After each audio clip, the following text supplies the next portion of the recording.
क्या तुम्हें पता है स्क्विड गेम में 007 की माँ ने अपने बेटे से कहा था अगर तूने कुछ भी गड़बड़ करी तो गेम से पहले मेरा मरा हुआ मुंह देखेगा। जिसके बाद सीजन 3 में उसका बेटा प्लेयर नंबर 120 को मार देता है तो उसकी माँ उसे ही मार देती है, जिसके बाद वो फांसी लगाकर खुद भी मर जाती है, जैसा कि उसने कहा भी था अपने बेटे से कि वो मर जाएगी। और भाई साहब अगली वाली डिटेल देखो, तो सीजन 1 के एंड में जब गिनहुन वापस आके कार्ड मशीन में डाल रहा होता है तो उस पर एक्सपायरी डेट थी 06/2025, जो की रिलीज डेट है स्क्विड गेम सीजन 3 मतलब लास्ट सीजन की। और कहीं ना कहीं यही एक्सपायरी डेट इंडिकेट कर रही थी गिहुन की एक्सपायरी डेट को, क्योंकि वो भी तो जून 2025 में मरा था। लेकिन क्या तुमने सोचा है सीजन 3 के एंड में ये माँ और बेटे कौन थे? वो मैं आगे बताऊंगा, लेकिन उससे पहले क्या तुमने ध्यान दिया हर सीजन में हमें स्क्विड गेम के मेन लीड्स खेलते हुए दिखे थे। जैसे कि सीजन 1 में हमें ओ इल नाम गेम में खेलते हुए दिखे थे, सीजन 2 में हमें इनहो खेलते हुए दिखे मतलब अपने फ्रंटमैन, और वहीं सीजन 3 में हमें वीआईपीज गेम के मेंबर्स को एलिमिनेट करते हुए दिखे थे। और क्या तुम्हें पता है स्क्विड गेम में सीजन के डायरेक्टर भी थे। तो सीजन 3 का लास्ट एपिसोड का लास्ट सीन जिसमें ये लड़की इस बच्ची से मिलने आती है, तो इसके पीछे इधर इस सीरीज के डायरेक्टर है। इसके अलावा फ्रंटमैन जब नाइफ देता है प्लेयर नंबर 456 को, तो नाइफ पर ब्लड नोटिस हो जाएगा, जो तब लगा होगा जब फ्रंटमैन ने अपने टाइम पर गेम खेलते हुए सबको मारा था। Nice attention to detail. वैसे क्या तुम्हें पता है सीजन 3 के एंड में ये जो अमेरिकन लड़की दिखी थी, इसी सेम कैरेक्टर को हमने थॉर रैग्नारॉक में हेला बने हुए देखा था। और ये वाला एंडिंग सीन डेडिकेट करता है कि कोरिया वाला स्क्विड गेम खत्म हुआ है, अभी बाकी कंट्रीज के गेम तो बचे हैं। और वैसे भी सीजन 1 में वीआईपीज कहते भी हैं कोरिया के गेम बेस्ट है। सीजन 3 के फर्स्ट एपिसोड में जब गिहुन को कॉफिन में लाया जाता है तो उसे ब्लू और रेड लाइन के बीच में रखा जाता है, जो लाइंस फोरशैडो कर रही थी लाइफ एंड डेथ के बीच में। और वैसे भी इसके बाद से गिहुन न्यूट्रल हो गया था, ना ही वो जिंदा था ना ही वो मरा हुआ था। सीजन 3 के एंड में हमें ये पता लग गया था कि सियोन नियो मतलब प्लेयर 44 फ्रॉड है, उसे कोई भविष्यवाणी नहीं आती, ना ही कुछ दिखता है। लेकिन कोई मुझे ये बताओ कि ये क्या था? जब सीजन 2 के एपिसोड 6 में मिंगल मिंगल गेम खेला जाता है तो यही 44 नंबर प्लेयर 222 जो की मदर थी उस बेबी की, उसे देखकर मुस्कुराती है और गिहुन से कहती है तुम अभी भी जिंदा हो, इसका मतलब कोई खास वजह तो जरूर होगी। तुम्हें यहाँ किसी खास मकसद से लाया गया है।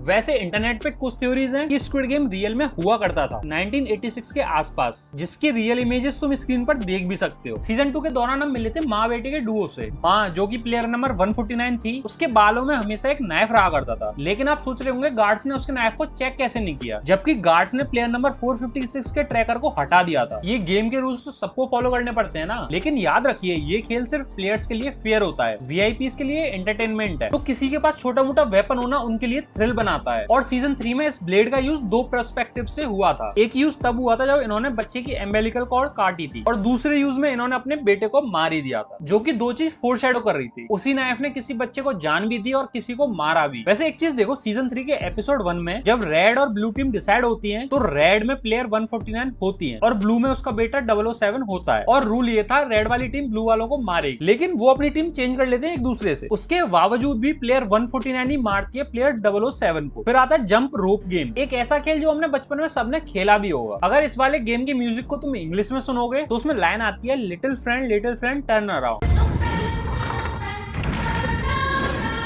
और उसी सीन में प्लेयर 349 पीछे मुड़ता है जब उसे लगता है आगे जाना बेकार है, जिसके बावजूद भी वो मर जाता है। जिसके बाद उसी गाने की नेक्स्ट लाइन इस चीज को फोरशैडो भी करती है। ये सॉन्ग एक स्वीट ट्यून के जरिए एक साइकोलॉजिकल ट्रैप है। बच्चों की चीज को जब वायलेंस से जोड़ा जाता है तो उसे प्योर वायलेंस बोलते हैं, चाहे फिर वो हॉरर हो या फिर साइकोलॉजिकल थ्रिलर। इस सीरीज में हमें कुछ कॉमिक्स के भी रेफरेंस दिए गए हैं, जैसे कि सीजन 2 में एक कैरेक्टर था Thanos. Red, orange, yellow, green, I'm a legend, Thanos.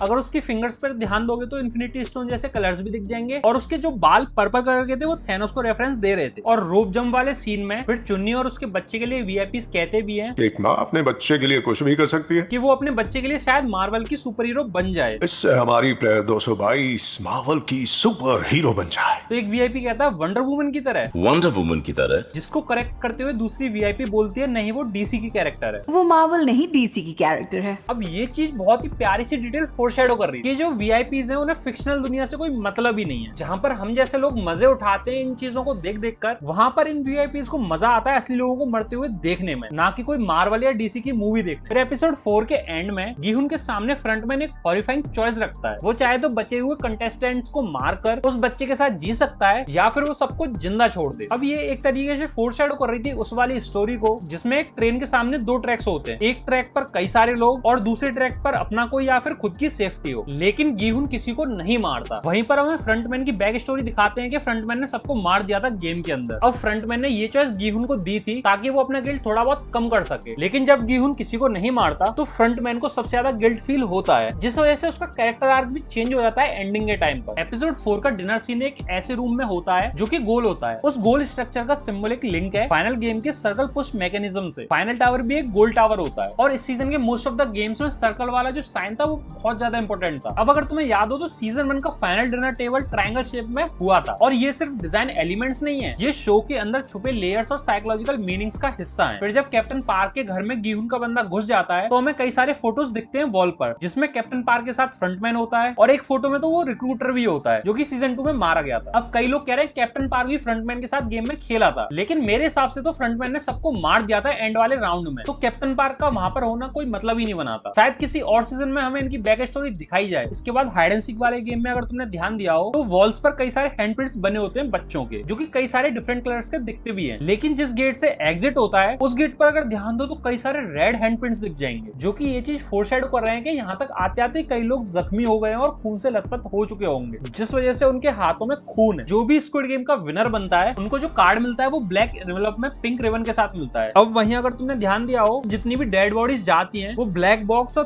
Pink ribbon के साथ बनकर जाती हैं। अब यही एनवेलप फोरशैडो कर रहा है कि जितने भी लोग मरते हैं उन सबके मरने का प्राइज ही विनर को मिलता है, जो कि ऑब्वियस सी बात है, हमें सीजन के अंदर भी बताया जाता है कि जितने लोग मरेंगे उतना ज्यादा पैसा बढ़ता जाएगा। फिर हाँ, एक चीज मुझे बतानी थी कि लास्ट में जो माँ बेटे दिखाए गए थे वो कौन थे। अब तुमने कई सारी वीडियोस देखी होंगी जो कि एंडिंग एक्सप्लेनेशन के ऊपर बनी हुई हैं, लेकिन उनमें से किसी ने भी ये नहीं बताया कि भाई ये कौन थे। और मुझे पता है कई लोगों को इस चीज में कंफ्यूजन भी होगी, तो मैं तुम्हें बता दूं वो एक्चुअली में सीजन 1 से कनेक्टेड था। जो कैंगसी ब्योक थी ना, मतलब प्लेयर नंबर 67, उसी की माँ और भाई हैं ये दोनों, जो कि मिल नहीं पा रहे थे, लेकिन सीजन 3 के एंड में वो भी मिल ही गए। वैसे क्या तुम्हें पता है लास्ट में गीहुन की बेटी अचानक इसलिए भागी थी फ्रंटमैन के पीछे ताकि वो उससे डेबिट कार्ड का पिन पूछ सके, क्योंकि भाई फ्रंटमैन तो पिन बता के ही नहीं गया था।